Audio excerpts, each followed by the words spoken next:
Alexandria Sarah, and this is Lawyer Talk Thursday. And today we're talking about contact tracing.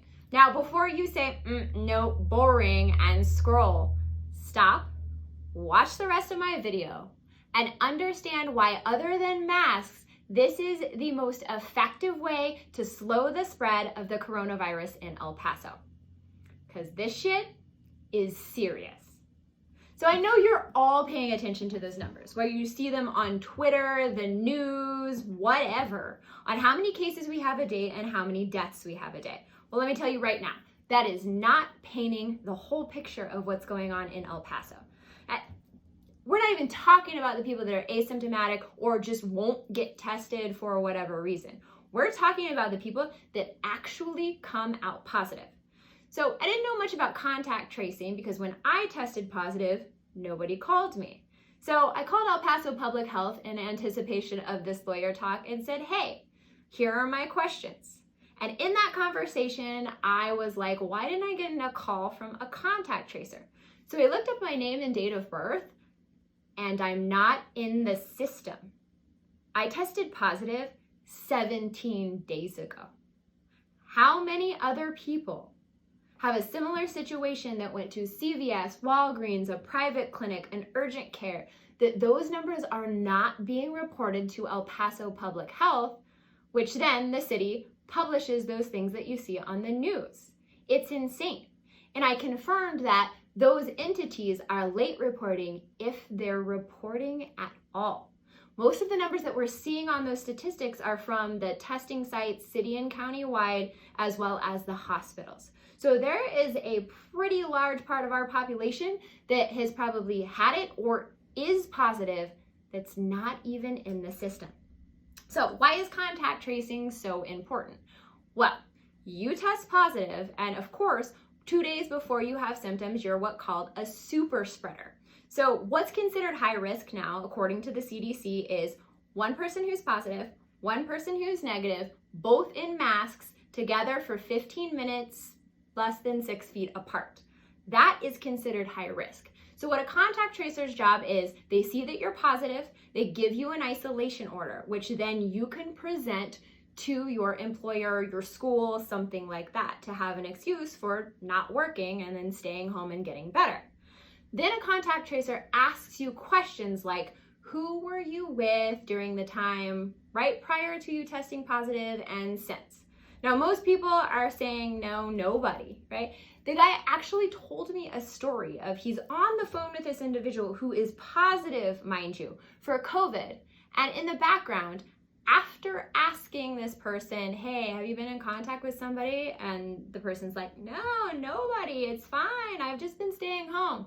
He hears boop, boop, boop. The dude was at Walmart, a positive case.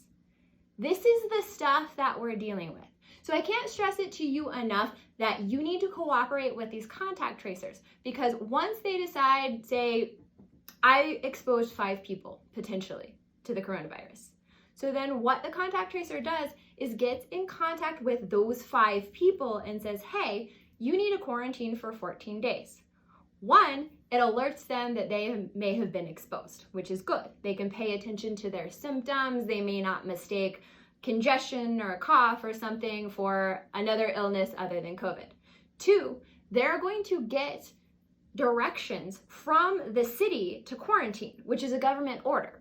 The contact tracer will send that via email to all the people that you exposed, which, if you've watched my previous lawyer talks, is good for another reason. In order to claim the FFCRA, which is that extra 2 weeks of sick time with your employer, you have to have either a positive test or an order to quarantine. So this helps them out with their employers as well. Third thing is this.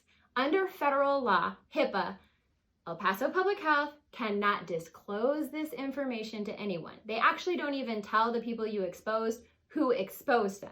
They just say, hey, you were exposed on this date. Under federal law, they cannot share your information with law enforcement. So guess what? There is 0.0 risk to you giving this information.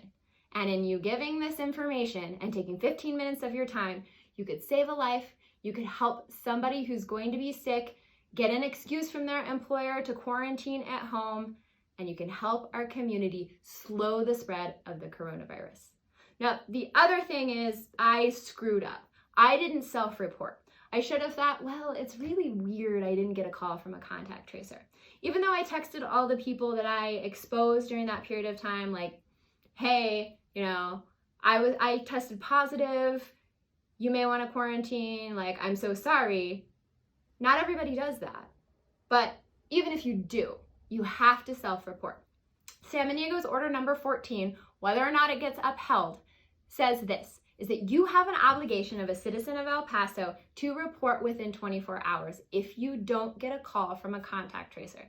Now, the tracers are so backed up that they're probably not going to call you within 24 hours. But if you haven't gotten that call, go online to epstrong.org and self-report. There's just a little button that says self-report. It takes 2 minutes to fill out your name and information, and that will initiate that investigation. Final thought, though, is a lot of people are saying, hey, my employer is requiring a negative test result, or my employer is requiring a release form from the city to take me back to work. Well, guess how the only way you're going to get that form is if there is an investigation into your positive case or quarantine, they've instructed you to do so, and then the quarantine has ended.